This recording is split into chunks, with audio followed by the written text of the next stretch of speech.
Bien, estamos atravesando por esta serie, Viviendo la vida con sabiduría, cómo vivir sabiamente la vida, y ya entramos a la parte práctica. La semana pasada analizamos cómo manejar nuestro tiempo. El día de hoy vamos a hablar de otro concepto muy importante que es el dinero, cómo usar nuestro dinero con sabiduría. Pero miren, para analizar este tema es muy importante recordar cuál es el ángulo que estamos utilizando para analizar este concepto. Dice, hablamos en el primer mensaje de cómo, por la razón que Él decidió, es a través de la sabiduría de la Biblia que Dios está tratando de restaurar nuestro corazón. Es decir, Dios está tratando de llevarte a que estés en el gozo con el que fuiste diseñado para vivir la vida a través de la sabiduría de su palabra. Y aprendimos también que la única forma de hacer eso es a través de una relación personal con Jesucristo que surge de entender su palabra. ¿Ok? Les voy a decir por qué eso es tan importante. Dice, cuando vino la caída del hombre, cuando nosotros permitimos la entrada del pecado al mundo, lo que sucedió es que rompimos la armonía que teníamos con Dios, que nos permitía disfrutar de todos sus regalos increíblemente. Y esos regalos que Dios creó se nos voltean y ahora lo que hacen es esclavizarnos, porque como los perseguimos para tratar de que sea nuestra fuente de gozo y no son suficientes, no nos llenan, entonces quedamos esclavizados a perseguirlos, ¿ok? Entonces, el dinero es uno de esos regalos. O sea, la capacidad que Dios te da para producir recursos es un regalo que Él te da para que puedas vivir esta vida correctamente. Pero cuando no vives la vida de su mano y sabiamente, entonces el dinero lo que hace es esclavizarte y arruinar tu vida, sin importar cuánto tengas. En relación al dinero, si tú no estás viviendo sabiamente de la mano de Dios, tu situación con el dinero es una de tres. O no tienes suficiente y entonces estás amargado, enojado, ¿verdad? Todo el tiempo estás codiciando lo que todo el mundo tiene y estás buscando formas de obtenerlo como sea, aunque no sea de forma muy buena que digamos. O sí tienes lo suficiente pero ni cuenta te das. Entonces sigues obsesionado con el dinero y quieres seguir obteniendo más porque no eres consciente de que ya tienes lo suficiente. O te sobra y entonces lo que haces es acapararlo, malutilizarlo, te transforma en una persona arrogante que se siente superior a los demás porque los demás no tienen. Fíjate, el dinero te esclaviza, no importa cuánto tengas. Y cuando te esclaviza, haces un tiradero de tu vida, es una cuestión de tiempo que echa a perder tus relaciones familiares, tu salud, ¿no? Y siempre bloquea el propósito que Dios tiene para tu vida. Ahora, quiero que entiendan de entrada que lo que vamos a hacer el día de hoy no es un ataque al dinero, ni es un ataque a la gente que tiene dinero. Porque, fíjense, ser pobre no es sinónimo de ser muy espiritual, ni ser rico es sinónimo de ser un pecador. ¿Okay? Cuando el dinero es utilizado con sabiduría, es una fuente increíble de gozo para el ser humano y es aparte una de las herramientas más poderosas para extender el reino de Dios. Pero para que eso sea posible, tú tienes que entender lo que verdaderamente significa la libertad financiera. Y es una de las cosas peor entendidas en el mundo. Por eso titulamos este mensaje, Verdadera Libertad Financiera, porque es lo que vamos a aprender el día de hoy. Mi objetivo es que al final de este mensaje tú sepas y quieras perseguir lo que significa ser financieramente libre. ¿Okay? Vamos a orar y vamos a estudiar este concepto. Padre, Señor, te damos gracias por la salvación que compraste por nosotros en la cruz. Gracias a eso tenemos todo lo que tenemos, Señor. Te tenemos a ti, tenemos la verdadera vida, podemos disfrutar de las cosas a nuestro alrededor y te agradecemos, Señor.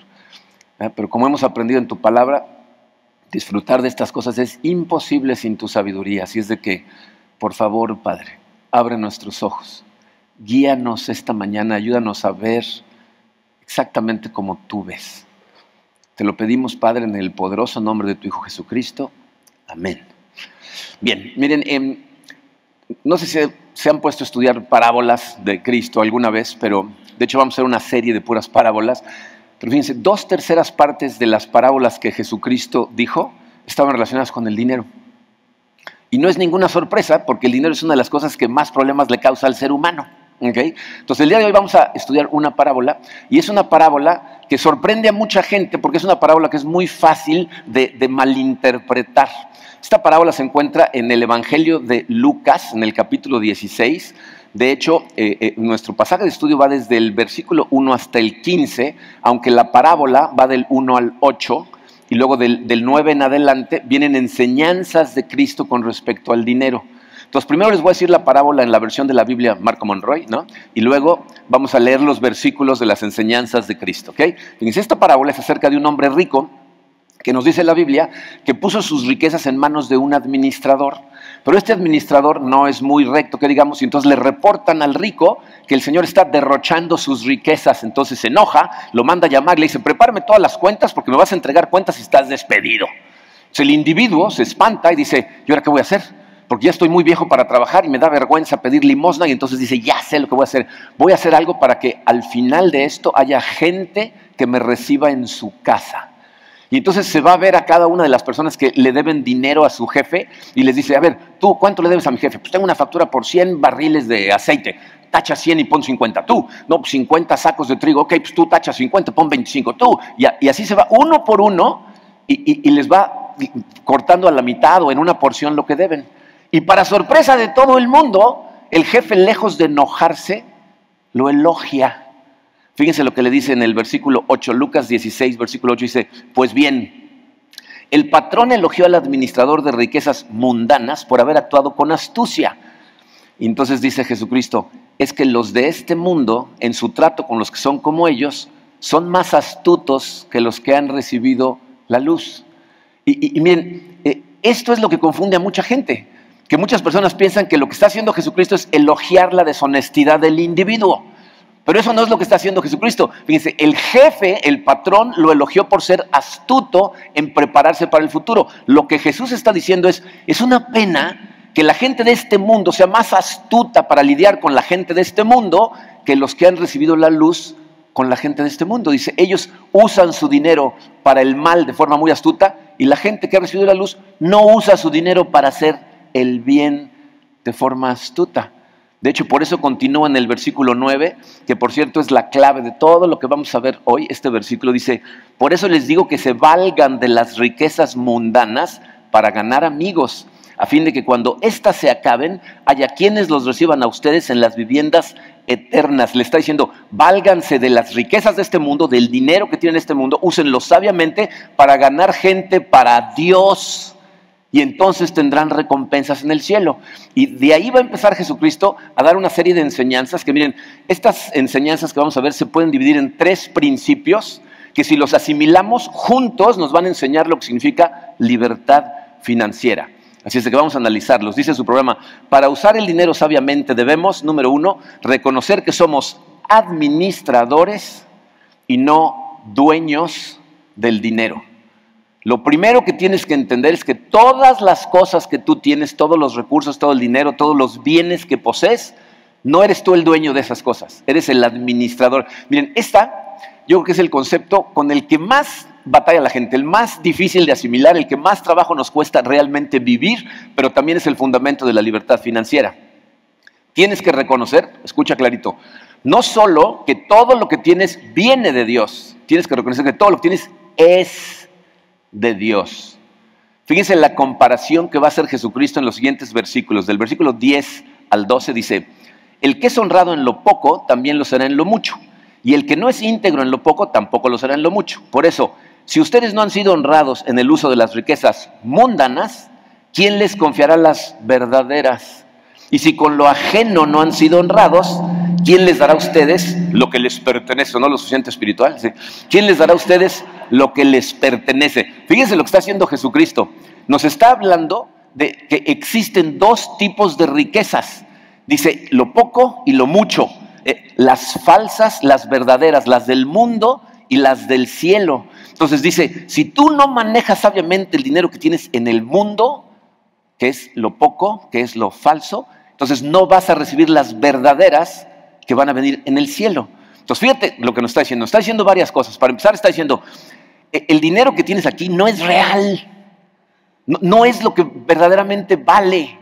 No, ¿han jugado alguna vez Monopolio? ¿Cómo se juega el Monopolio? ¿No? O sea, los jugadores dividen, todo el mundo recibe una cantidad de recursos y luego, de acuerdo a, en algunos casos, suerte, otras estrategias, se van haciendo de cada vez más propiedades y entonces le empiezan a cobrar renta a los demás y el que gana es el que al final del juego tiene todo el dinero del juego, ¿no? Pero cuando termina el juego, ¿qué pasa con el dinero? Se regresa a la cajita, ¿no? y guardas el monopolio, ¿no? Miren, hace muchos años, de hecho cuando Alex acababa de nacer, hace como 27, 28 años, vivíamos a 3 casas de una pareja de amigos que empezamos a tener el hábito de jugar cada semana monopolio. Y al principio, ¿verdad? Nos empezamos a dar cuenta, Karina y yo, venían él y su esposa, nos daba risa porque se peleaban jugando. Cuando él le cobraba a ella, ¿me vas a cobrar? Pero si soy tu mujer, ¿cómo me puedes cobrar? Y se empezaban a pelear y nos daba risa de que se iban furiosos, ¿no? Pero luego nos empezamos a dar cuenta que sus peleas durante el juego de monopolio empezaban a afectar su matrimonio en el día a día, en la vida real. ¿No les parece ridículo? Totalmente, ¿verdad? Bueno, pues así nos ve Dios. Así nos ve Dios, nos está diciendo, tienes dinero que es de monopolio. Cuando te mueras se va a quedar en la cajita. Esto no sirve para nada. Y nosotros estamos aferrados en pelearnos por estas cosas. Entonces, fíjate, necesitas darte cuenta, ese dinero no es real, no tiene valor. Pero aparte, fíjense, más importante, en el versículo 12 dice, si con lo ajeno no has sido honrado. O sea, nos está diciendo, este dinero que tienes en las manos no es tuyo. Te lo dimos en administración. Obviamente tienes que hacer lo mejor posible mientras estés aquí, pero al final se regresa a la cajita. Y entiende esto, fíjate. Si tú no puedes aceptar este concepto, si no lo puedes asimilar, que el dinero que tienes no es realmente tuyo, nada de lo que voy a decir a continuación sirve de nada. ¿Por qué? Porque para ser financieramente libre requiere un cambio total de actitud con respecto a todos tus recursos, con respecto al dinero. O sea, es un cambio de actitud que se nota de diferentes formas. Por ejemplo, fíjate, yo no sé si han notado que cuando nos prestan cosas, que nos dicen, te encargo esto, te lo presto, pero cuídalo, somos más cuidadosos que cuando usamos nuestras propias cosas. ¿Se han dado cuenta? ¿No? Por ejemplo, si yo a mi compadre o a Emilio les digo, oye, tengo que ir por Karina al aeropuerto, pero mi coche está descompuesto, y me dice, bueno, te presto mi coche, pero me lo cuidas, voy manejando despacio. ¿No? Voy cuidadoso de no caer en un bache, voy a los límites de velocidad, pero cuando voy manejando mi coche ni siquiera pienso en que voy manejando, solo voy manejando, ¿no? O sea, no soy tan preocupado, pero si es de otro, lo cuido. Pero también, ¿saben qué descubrí? Una vez, hace muchos años, una amiga nos dejó su coche para que lo cuidáramos, y cuando se descompuso nuestro coche me dijo, úsalo si quieres. Y lo estuve usando por meses. A la segunda semana ya se me había olvidado que no era mío. Y cuando me lo pidió de regreso hasta me enojé, ¿no? Y no es tuyo, ¿no? Entonces, fíjate, es una actitud totalmente diferente. Si tú eres consciente de estas cosas, vas a vivir diferente. Fíjense, en tiempos bíblicos se sobreentendía que el administrador del dinero podía vivir de ese dinero, ¿no? Fíjense, por eso este individuo se espanta cuando le dice, te voy a despedir, y dice, tengo que buscar quien me reciba en su casa. ¿Qué significa?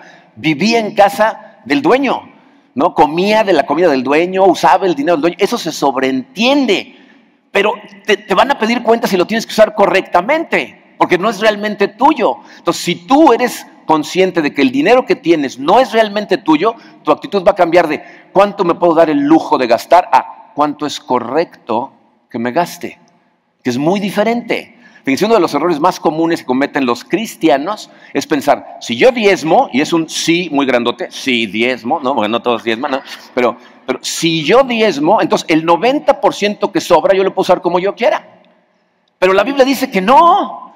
Dice que todos los recursos que Dios te los da para administrarlos correctamente. Te dice, da el 10% a la iglesia para que la iglesia siga su trabajo. Pero el 90% también me voy a fijar en cómo lo utilizas. Ahorita vamos a ver cómo lo debemos de utilizar. Pero si entiendes eso, entonces vas a pensar, ¿cuál será la forma más correcta en que yo administre mi dinero? ¿Ok? Entonces, ese es un lado, la actitud. Por otro lado, fíjate, si tú crees que eres el dueño de cualquier cosa, cuando le pasa algo a esa cosa, tu actitud cambia.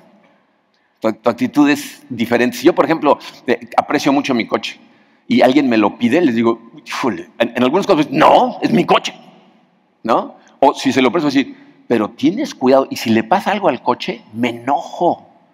Mira nada más a lo que le hiciste al coche. Me roban el coche, estoy hecho una furia, ¿no? Hasta me enojo con Dios. Pero si tú realmente estás consciente que todo es de Dios, entonces tu actitud es otra. Si le pasa algo al coche, entonces vas a Dios y le dices, Señor, yo cuidé este coche lo mejor posible porque es tuyo y lo usaba para tu gloria, pero mira, te lo robaron. Y me imagino que tienes planes para que yo viva mi vida sin el coche, porque yo sé que tú estás en control. Fíjense, realmente, yo sé que es de risa, pero fíjense, la clave de este asunto es esta. ¿Tú verdaderamente crees que Dios está en control? ¿Realmente lo crees? O fíjate, peor aún, ¿realmente estás de acuerdo? ¿Te da gusto? Porque les voy a decir cuál es mi experiencia con la gente. La gente entiende y le gusta que Dios está en control de todas sus necesidades físicas y emocionales. La Biblia dice que si tú vas de la mano de Él y obedeces, Dios va a proveer todas tus necesidades físicas, emocionales y espirituales. La gente entiende las primeras dos y le encanta. Sí, Señor, provee, por favor, hazme sentir bien, dame lo que necesito. Pero no nos gusta o no entendemos, y por eso no nos gusta, que Él de verdad provee para todas nuestras necesidades espirituales. Les voy a decir por qué eso es tan complicado. Porque es común que para ayudarte a madurar espiritualmente, Dios lo que haga es permitir que atravieses adversidad, que de repente te roben el coche, ¿no? Y entonces, cuando Él permite esas cosas, si tú realmente no lo entiendes, ¿verdad? Entonces vas a estar furioso con Él, ¿no? Pero si lo entiendes, fíjate, si no lo entiendes vas a decir, Señor, ¿por qué haces estas cosas? Si sí lo entiendes vas a decir, el Señor da, el Señor quita, bendito sea el nombre del Señor. Padre, tú decidiste que esto sucediera, no entiendo por qué, me va a complicar la vida porque es lo que usaba yo para trabajar, pero si eso es lo que quieres que atraviese, enséñame, Señor. ¿Fíjas cómo cambia tu actitud? Es totalmente diferente. Entonces, necesitas ser consciente. Tú eres administrador. Entonces, la pregunta es, ¿qué hace un buen administrador de lo que Dios nos da? 6 cosas a toda velocidad, no vamos a acabar. Te dice, 6 cosas hace. Número 1, tiene un plan de cómo usar el dinero. Es decir, un buen administrador no simplemente va gastando conforme se le ocurre. Tiene un presupuesto. ¿Verdad? Sabe exactamente cuánto entra, cuáles son sus gastos fijos, qué cosas pueden suceder, tiene apartadas cosas por sí las dos. O sea, tiene un plan. Número 2, piensa antes de comprar. En otras palabras, no compra compulsivamente, ¿no? ¿Han visto compradores compulsivos? Entran a la tienda, 2 por 1, ¡pum!, lo compras. ¿Te sirve de algo? No, pero ya tengo 2 y me costó 1, ¿no? O sea, ¿no? Los inteligentes lo piensan antes, ¿no? 3, no compra cosas que no necesita. ¿Saben por qué compramos cosas que no necesitamos? Porque estamos en competencia con el de al lado. Mi compañero de trabajo se compra un mejor reloj y me empieza a dar envidia, al rato quiero un mejor reloj, se viste mejor, me quiero vestir mejor, compro un mejor coche, me quiero comprar un mejor coche. O sea, estamos en competencia, entonces compramos cosas que no necesitamos. Número 4, no usa dinero que no tiene. ¿No? Aquí obviamente estoy hablando de crédito, pero miren, otra vez, las tarjetas de crédito no son de Satanás. ¿Okay? Porque hay gente que dice, no, son satánicas. No es cierto. Mal utilizadas las tarjetas, entonces sí son un problema en tu vida. Pero yo conozco gente que viaja sin pagar un peso por la cantidad de puntos que tienen sus tarjetas de crédito, ¿verdad? Compra con tarjetas de crédito para administrar su dinero y paga todo lo que debe al final del mes y no paga un peso de interés. La gente que no maneja con sabiduría sus tarjetas de crédito es gente que piensa, como tengo tarjeta de crédito, no necesito dinero para comprar. Si necesitas dinero para comprar, vas a tener que pagar, ¿ok? Entonces, no usa dinero que no tiene. 5, vive con menos de lo que gana. Y miren, este punto es delicado porque yo sé que hay gente que va a escuchar esto y va a decir, yo apenas y puedo, apenas si me alcanza. Pero te voy a decir cuál es la realidad de lo que yo he vivido y lo que he visto en la vida de mucha gente. Ganas 100 pesos al mes, vives con 100 pesos al mes. Te dan un aumento a 120, ahora vives con 120. Pierdes el trabajo y encuentras uno de 90, ahora vives con 90. Lo cual significa que podías haber vivido con 90 cuando ganabas 100 o 120. Entonces, si eres inteligente, vas a hacer un plan para vivir con menos de lo que ganas y vas a poder ahorrar, vas a poder diezmar, vas a poder ayudar, vas a poder muchas otras cosas. Y número 6, es una persona que establece su diezmo. Si tú estás como invitado el día de hoy, ¿ah?, o vienes por primera vez, este es el momento en donde vas a pensar, ya salió el peine, ¿no? Estos lo que quieren es dinero, ¿no? Miren, esto es muy clarito. Establecer tu diezmo cuando haces la administración de tu dinero significa que estás obedeciendo a Dios en todo. Y te voy a decir por qué este punto es tan importante, porque lo que Dios persigue no es tu dinero, no lo necesita, es de Él. Lo que persigue es tu corazón. Y la Biblia dice que en donde está tu tesoro, ahí está tu corazón. Y mientras para ti el dinero sea tu tesoro, ahí va a estar tu corazón y nunca va a estar con Dios. Tu diezmo es entre tú y Él, no entre tú y yo. Aquí no revisamos quién diezma y quién no trae nombre y dirección y número de cuenta para ir a revisar. Eso es entre tú y él. Tú necesitas dárselo. Ahora, todo esto, estos 6 puntos son infinitamente más fáciles si reconoces que tú nada más eres un administrador.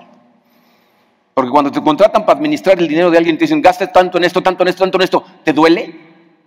Si te lo están dando, gasta en esto, simplemente obedeces. Y eres consciente de que un día te van a pedir cuentas. Entonces, número 1, reconocemos que no somos dueños sino administradores. Número 2, para usar el dinero sabiamente debemos utilizarlo para ayudar a otras personas. Eso es lo que Dios quiere que hagamos con nuestro dinero. Fíjate, Dios nos da dinero, 1, para vivir de él. Ya vimos que se sobreentiende que puedes vivir del dinero que Dios te da. Pero 2, para ayudar a otras personas. Dice, por eso, este versículo que les dije que era la base de todo lo que íbamos a estudiar hoy, la primera parte, 9a, dice, por eso les digo que se valgan de las riquezas mundanas para ganar amigos. Fíjense, la nueva traducción viviente, que lo traduce de forma literal, dice, usa el dinero para beneficiar a otros. Esa es la forma sabia de vivir. Y a lo mejor te preguntas, a ver, ¿qué tiene de sabio que yo use mi dinero para ayudar al de al lado? O sea, ¿cómo puede ser eso sabio? Es muy simple, ¿eh? Fíjate, si el dinero y lo que compra es temporal, pero la salvación de otras personas y tus recompensas son eternas, ¿cuál crees tú que sea una mejor inversión? ¿Gastar en las tonterías de este mundo que van de camino al basurero? ¿O invertir tu dinero en cosas que van a redundar en recompensas eternas? Fíjense, Jesucristo enfatiza en este versículo la naturaleza temporal del dinero. En la segunda parte del versículo 9 dice, a fin de que cuando éstas se acaben, ¿se fijaron que no dice por si se acaban? Dice cuando se acaben. ¿De qué está hablando? No sé si sepan esto, pero el índice de mortalidad sigue siendo 100%. Todos nos vamos a morir y todo lo que tenemos se regresa a la cajita, ¿no? Entonces, ¿qué será más sabio? ¿Invertirlo en cosas que tengan un impacto eterno y que el beneficio sea eterno? Bien, el problema que tenemos es que tenemos una idea diferente porque estamos amoldados a este mundo de las cosas que son verdaderamente valiosas. Queremos valorar las cosas que el mundo valora. En Lucas 16:15, o sea, el mismo pasaje, pero más adelante Jesús dice, dense cuenta de que aquello que la gente tiene en gran estima es detestable delante de Dios. Las cosas que todo el mundo persigue, las cosas que aplaude, las cosas que cuando las ves dices, ay, ojalá tuviera una de esas, en el cielo dicen, eso no sirve de nada. ¿Para qué te esfuerzas tanto en estas tonterías? Ahora, hay gente que malinterpreta este versículo y piensa que lo que dice es que para poder ganar tu entrada al cielo necesitas darle de tu dinero a otras personas. No es cierto, ¿eh? Quien te diga eso te está tratando de manipular, porque aquí está hablando del nivel de recompensa que tendremos cuando lleguemos al cielo. Por eso el versículo 9 termina diciendo, cuando éstas se acaben, que haya quienes los reciban a ustedes en las viviendas eternas. Está hablando de qué tipo de recompensa vas a tener. Entonces fíjate lo que está diciendo Dios, esto de verdad es alucinante. Dice, tus recompensas en el cielo van a estar determinadas por cómo usaste tus recursos en la tierra. Imagínate que te invitara yo a mi casa, invitara a 5 o 6 de ustedes y les dijera, vamos a jugar Monopolio. Pero les voy a decir lo que vamos a hacer. El que se pase todo el juego tratando de ayudarle a todos los demás a estar bien y que nunca se queden sin dinero, al final del juego le voy a regalar mi casa. ¿Cómo jugarías? ¿Tratarías de ayudar a todos? ¿Por qué? Porque el dinero ese no vale. La casa sí, ¿no? ¿No es lo que nos está diciendo ahí Jesucristo? Juega con este dinero de monopolio para ayudar más que puedes. Cuando llegues aquí, una casa te voy a regalar. Y todos decimos, ¿pero por qué? Si es mío, ¿no? Y dice, Pablo todavía va más allá. Porque Pablo nos va a hablar de que no nada más vas a tener recompensas allá, sino aquí. Fíjense, en 1 Timoteo 6, versículos 17 al 19, le está dando consejos Pablo a Timoteo, le dice, a los ricos de este mundo, mándales que no sean arrogantes, ni pongan su esperanza en las riquezas que son tan inseguras, sino en Dios, que nos provee de todo en abundancia para que lo disfrutemos. ¿Oyeron eso? Dice, nos provee de todo para que realmente lo disfrutemos, pero fíjense lo que sigue. Dice, mándales que hagan el bien, que sean ricos en buenas obras y generosos, dispuestos a compartir lo que tienen. De este modo, atesorarán para sí un seguro caudal para el futuro, es decir, recompensas eternas, y aparte, dice, y obtendrán la vida verdadera. Mientras estés aquí vas a vivir plenamente. Y nos cuesta un trabajo asimilar estas cosas porque estamos atorados en la trampa del dinero. Caímos en la trampa del dinero, que es pensar que la única forma de ser feliz es tener tanto dinero que me va a quitar mis preocupaciones.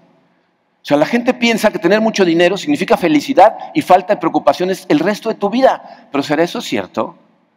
Bien, ¿ustedes saben quién fue el primer multimillonario en la historia moderna de Estados Unidos? Este individuo, imagínate lo que valía el dinero. En 1839 hizo su primer $1,000,000. En una época, eso significaría como 100 millones de dólares de hoy. Su primer millón a los 33 años de edad. A los 43 años de edad controlaba la empresa más poderosa del mundo. Tenía un monopolio de petróleo, él refinaba el petróleo, era dueño de los trenes que lo transportaban, de las gasolineras, o sea, tenía un monopolio increíble. Se hizo billonario, o sea, miles de millones de dólares a los 50 años de edad, pero a los 53 le dio alopecia, es una enfermedad causada por el estrés, perdió todo el pelo, se le cayeron las cejas, su sistema digestivo dejó de funcionar, los doctores lo tenían a leche y galletas saladas, es lo único que podía comer. Empezó a reducirse de peso, parecía una momia. Aparte, toda la gente en Pensilvania, que es de donde era él, lo odiaban. Tenía que andar con guardaespaldas a donde iba. Su familia lo alucinaba y el doctor le dijo, no vas a vivir más de 1 año. O sea, el cuate se estresaba a un grado. Hay anécdotas de él que de repente perdía $500 en una transacción y se pasaba 2 días haciendo un berrinche. Miles de millones de dólares, un berrinche por $500. Entonces el doctor le dijo, no vas a vivir más de 1 año. Y entonces hay diferentes versiones de lo que le sucedió al individuo. Algunas personas dicen que fue un sueño que tuvo, otros dicen que fue una simple meditación que estuvo haciendo. La cosa es que un día se levantó con una claridad absoluta acerca de 2 cosas. Tal como él lo dijo, no me voy a llevar ni un centavo de este mundo. Y 2, todo lo que Dios me ha dado la capacidad de producir, me lo dio para que le ayude a otras personas. Ese día se levantó, juntó a todos sus administradores, abogados, etcétera, y les dijo, quiero que hagan un cálculo de todos mis bienes, quiero el 50% de mis bienes invertidos en instituciones que se dediquen a ayudarle a la humanidad. ¿Saben de quién estoy hablando? John Rockefeller. Fíjense, el Instituto de Investigaciones Rockefeller, que después se convirtió en la Universidad Rockefeller y la Fundación Rockefeller, gracias a esas instituciones se descubrió la penicilina, se encontró la cura de la malaria, la tuberculosis, la difteria, enfermedades que estaban matando a medio mundo. Todavía siguen a esas instituciones. Su familia sigue siendo multimillonaria, pero ellos pusieron la mitad de la fortuna a trabajar para la humanidad. ¿Pero saben cuál fue el verdadero milagro? Los doctores le habían dicho, tú no vas a vivir 1 año más. Pero en el momento que dijo, nada es mío, dejó de estresarse. De hecho, el siguiente año, cuando cumplió 54 años, la litigación más famosa de ese siglo fue Estados Unidos contra Standard Oil, que era su empresa, para desmantelarla, porque tenía un monopolio que tenía todo agarrado. Y sus contadores y abogados estaban estresadísimos. Y les dijo, ¿para qué se estresan si no es nuestro? Cálmense. Las leyes que existen hoy antimonopolio en Estados Unidos las escribieron para desmantelar su empresa. ¿Saben hasta qué edad vivió? Hasta los 98 años de edad. Porque el tipo dijo, nada es mío. ¿Para qué me voy a jalar el pelo? La manera más sabia de usar el dinero, dice Dios, es dedicarlo a ayudar a otros. Y ya sé lo que estás pensando, yo no soy Rockefeller, ¿no? O sea, yo no tengo millones de dólares para andarle ayudando a la gente, ¿no? Te voy a dar unas estadísticas, fíjate. Si tú tienes casa y en tu casa hay comida suficiente para más de hoy, estás en el 15% de la gente más rica del mundo. Si tienes dinero contigo, más del que necesitas para comer hoy, estás en el 8% de la gente más rica del mundo. Y esta, miren, yo sé que algunos de ustedes van a decir, no, bueno, en esa no califico, pero para que lo pongas en contexto, si ganas 50,000 pesos al mes o más, estás en el 1% de la gente más rica del mundo. Esa estadística la estudié esta semana. Entonces, ¿eres rico? Esto no se trata de cuánto ganas, se trata de cómo lo usas. Dios te dio la capacidad de generar dinero para que puedas ayudar a otros y vivas la vida plena. Entonces, el dinero es para vivir, administrarlo correctamente para ayudar. Y en tercero, para usar el dinero sabiamente, 3, dice, debemos escoger servir a Dios como nuestra más alta prioridad. Tienes que tú escoger dedicarte a servirle a Dios como tu prioridad más alta. Miren, como todo en esta vida, todo esto se resume a prioridades. ¿Cuál es tu más alta prioridad? ¿Qué es el número 1 en tu vida? Porque esto ya lo sabemos, y si no lo sabemos, se los voy a volver a decir. Lo que sea el número 1 en tu vida, ese es tu Dios. Y Jesucristo nos dijo muy claramente que no podemos tener dos número 1 en nuestra vida. Fíjense, en el mismo pasaje, Lucas 16:13, dice Jesucristo, ningún sirviente puede servir a dos patrones. Menospreciará a uno y amará al otro, o querrá mucho a uno y despreciará al otro. Ustedes no pueden servir a la vez a Dios y a las riquezas. Entonces, una de dos. O vas a amar a Dios por encima de todo lo demás y lo vas a honrar con tu vida, con el manejo de tu tiempo, con el manejo de tu dinero, o lo vas a despreciar. Dice, de ahí la importancia del primer punto, de saber que el dinero no es nuestro. Porque o estás convencido de esto y lo vas a usar como Él dice, o te vas a enojar con Dios porque se está metiendo con tus cosas. Vas a terminar utilizándolo para lo que tú quieras. Siempre vas a terminar deduciendo que lo que tienes apenas si te alcanza para ti. Entonces es como el chiste de Pepito que lo despierta su mamá el domingo y le dice, quiero que vayas a la iglesia, ten 2 pesos. Uno es para ti, pero el otro lo pones en la canasta. Y entonces Pepito dice, ok, no, y va de camino a la iglesia jugando con las monedas y de repente se le cae una y se va a la coladera y se va y dice, Señor, perdí tu peso. ¿No? O sea, lo que sobra apenas si me alcanza a mí, ¿no? Entonces, fíjate, tú vas a tener que tomar una decisión. ¿Vas a obedecer y a servir a Dios? ¿O vas a invertir tu dinero y tu vida en tus propios deseos? Y te vas a justificar diciéndole a Dios, uy, Señor, pues nada más alcanzó para mí, como Pepito, ¿no? Quiero recordarles cuál es el ángulo de la serie. Acuérdense, Dios está tratando de restaurar tu corazón, restaurar tu alma, llevarla al nivel de gozo que fue diseñada para vivir, diciéndote las cosas que debes de obedecer, porque Él sabe que si obedeces estas cosas, le va a dar plenitud a tu corazón, es por tu bien. El problema es que realmente estamos tan amoldados a este mundo que tenemos la mala interpretación de lo que libertad financiera significa. Pensamos que es tener mucho dinero, por eso la gente sueña con ganarse la lotería todo el tiempo. Pero ¿qué es verdadera libertad financiera? Se los voy a decir despacito porque va a aparecer en 3 diferentes pantallas. Fíjense, verdadera libertad financiera significa vivir, para empezar, aliviado de toda tensión y preocupación relacionada con el dinero. Es decir, que el dinero no te quita el sueño. Que la situación que de repente esté apretada no hace que te jales el pelo. Que no te pones nervioso porque no tienes dinero. Nunca. ¿Ok? Continúa. Con la conciencia tranquila ante Dios y los demás. O sea, aparte, estás perfectamente en paz con Dios y con la demás gente. No te le andas escondiendo a los que les debes, no estás pensando cómo robar un banco, no te da vergüenza decirle a Dios tus planes, ¿no? O sea, estás en paz con Dios. ¿Por qué las dos cosas? ¿Por qué puedo estar aliviado de la tensión y aparte con mi conciencia tranquila? Por el tercer punto. Con la absoluta seguridad de que Dios está totalmente en control. Esa es la clave del asunto. Si tú estás convencido que Él está en control, entonces vas a poder vivir en paz, vas a poder dormir y no te va a costar trabajo controlar tus gastos, diezmar, ayudarle a la demás gente, dejar de competir con los vecinos. Esa es libertad financiera. O sea, ser libre de la esclavitud al dinero. ¿Ok? Miren, lean el pasaje completo cuando lleguen a su casa, se van a dar cuenta de una cosa muy interesante.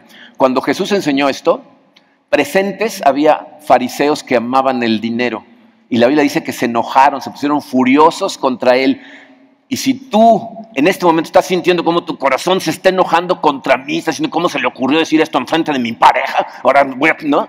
Si te está pasando eso en el corazón, significa que tienes en tu más alta prioridad las cosas equivocadas. Jesucristo mismo nos dijo que iba a haber gente que al escuchar su palabra iba a endurecer su corazón y la palabra iba a rebotar como pelota de ping-pong, y no iba a suceder nada espiritual en su vida, pero va a haber gente que va a abrir su corazón, va a recibir esa palabra y entonces va a dar fruto. Pero fíjate, sí, tú tienes que ser honesto contigo mismo. Si ahorita tu corazón se enojó, para empezar quiero que sepas que no es conmigo, es con Dios. Esta es su palabra. Pero yo te pregunto, ¿no te gustaría ser libre? ¿No te gustaría descansar en Él? Él dijo, vengan a mí los que estén cansados, y yo les daré descanso para su alma. Eso es lo que necesitamos. Entonces, ¿quieres ser libre financieramente hablando?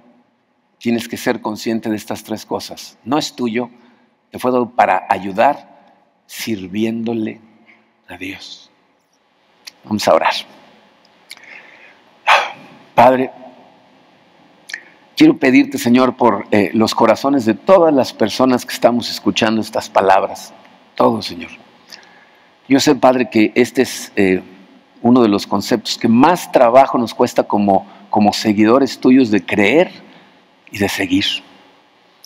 Te damos las gracias, Padre, por la vida que compraste para nosotros y por los hermosos regalos que diseñaste para que disfrutáramos esta vida. Pero queremos realmente disfrutarlo, Señor. Así es que, por favor, Padre, llénanos de tu espíritu y ayúdanos a destrozar este amor al dinero que tenemos, que nos ha enseñado el mundo en el que vivimos. Haznos conscientes, Padre, de que el dueño de todas estas cosas eres tú. Y nosotros tenemos que hacer lo mejor posible con ellos y que no es ningún crimen vivir dignamente con lo que tú nos das, Padre, pero que nuestra prioridad debería ser servirte a ti, ayudando a los demás.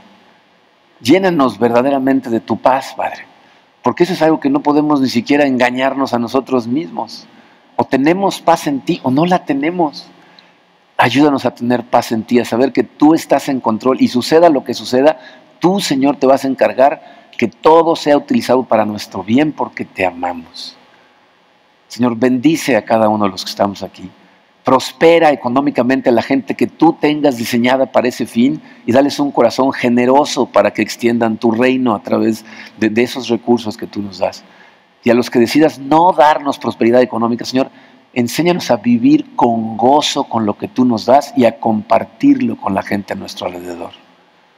Te amamos, Padre, y te damos gracias con todo el corazón por la vida que nos has dado, por el tiempo que nos has dado y por los recursos que nos das. Ahora ayúdanos a ponerlos a trabajar para tu gloria. Te lo pedimos, Padre, en el poderoso nombre de tu Hijo Jesucristo. Amén.